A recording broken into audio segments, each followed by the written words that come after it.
دنیا کا سب سے مشکل اور عظیم کام دوسروں کے جذبات کی قدر کرنا ہے، اور اللہ ہمیشہ وہی کرتا ہے جو ہمارے حق میں بہتر ہوتا ہے۔ گھر چھوٹا ہو یا بڑا، مٹھاس نہ ہو تو انسان تو کیا چونٹیاں بھی نہیں آتی۔ مت سوچو کہ ہم نیک ہیں، ہم بس رب العزت کے پردے میں ہیں۔ بہت ہمت والی ہوں مگر کبھی کبھی ہار جاتی ہوں، کچھ باتیں سن کر، کچھ لمحے دیکھ کر۔ یا اللہ، تیری آزمائش کے قابل نہیں ہوں، اپنی رحمت سے نواز دے۔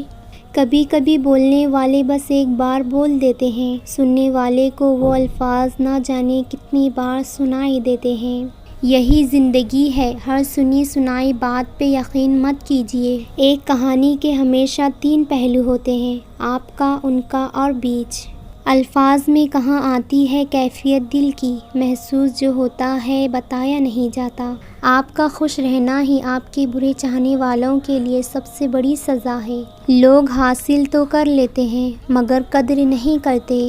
دل اس سے لگاؤ جس نے دل بنایا ہے۔ مزاج کے خلاف بات پر مسکرا دینا لڑنے سے بہتر ہے۔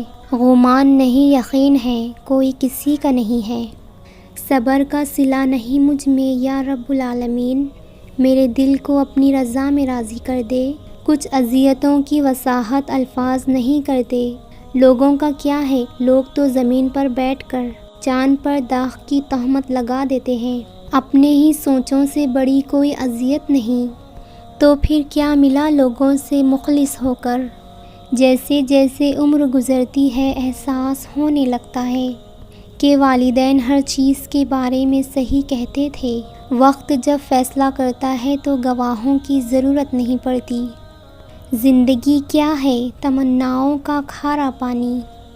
تیرے فیصلے بہترین ہیں یا رب، میرا دل ترس جاتا ہے اسے پانے کے لیے۔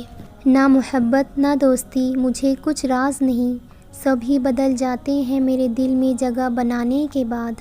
میسر اتنے رہو کہ قدر برقرار رہے، میرا وہ ہے جس کے دل میں دوسروں کے لیے احساس ہو۔ ہمارے معاملات ہمارے ہاتھ میں نہیں ہوتے مگر جس کے ہاتھ میں ہوتے ہیں وہ بڑا رحیم و کریم ہے۔ زبان کی حفاظت دولت کی حفاظت سے زیادہ مشکل ہے۔ ماں باپ کے علاوہ ہر رشتہ مطلبی ہوتا ہے۔ کون چاہے گا مجھ کو تیری طرح یا رب، کون ڈالے گا میرے عیبوں پر پردہ بار بار۔ زندوں کا دل دکھا کر لوگ میت سے معافی مانگتے ہیں۔ کوئی دن ایسا نہیں جب میں نے رحمان کو رحیم نہ پایا۔ زبردستی کسی پر مسلط ہونے سے بہتر ہے کہ اپنی ذات کے ٹکڑے اٹھائیں اور الگ ہو جائیں۔ چپ ہوں تو پتھر نہ سمجھو، مجھ پر اثر ہوا ہے کسی اپنے کی بات کا۔